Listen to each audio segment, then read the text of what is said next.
আমার মনে হয় ববি হাজ্জাজ সাহেব ওই আচরণবিধিটা জানেন না। এখানে নির্বাচনী আচরণবিধিতে বড় যে বিলবোর্ড লাগানোর যে অনুমতি আছে সেটা রঙিন করার সুযোগ আছে, সেটা আমিও করেছি, সবাই করেছে, ববি হাজ্জাজ সাহেবও করেছেন। এবং সেখানে আচরণবিধির মধ্যে সুস্পষ্ট আছে যে 20টা বিলবোর্ড লাগানো যাবে একজন প্রার্থী সর্বোচ্চ।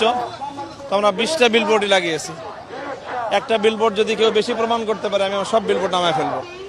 কিন্তু ববি হাজ্জাজ সাহেব কম করে হলেও গতকালকে আমরা নিজেরা গণনা করেছি, অল্প একটু জায়গাতে 26টার বেশি তার বিলবোর্ড আছে।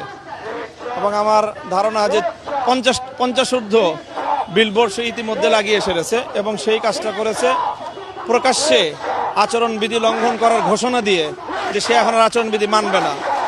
আমি মনে করি এটা আইনের প্রতি, নির্বাচন কমিশনের বিধিমালার প্রতি চরম ধৃষ্টতা এবং অবজ্ঞাপূর্ণ বক্তব্য এবং আচরণ।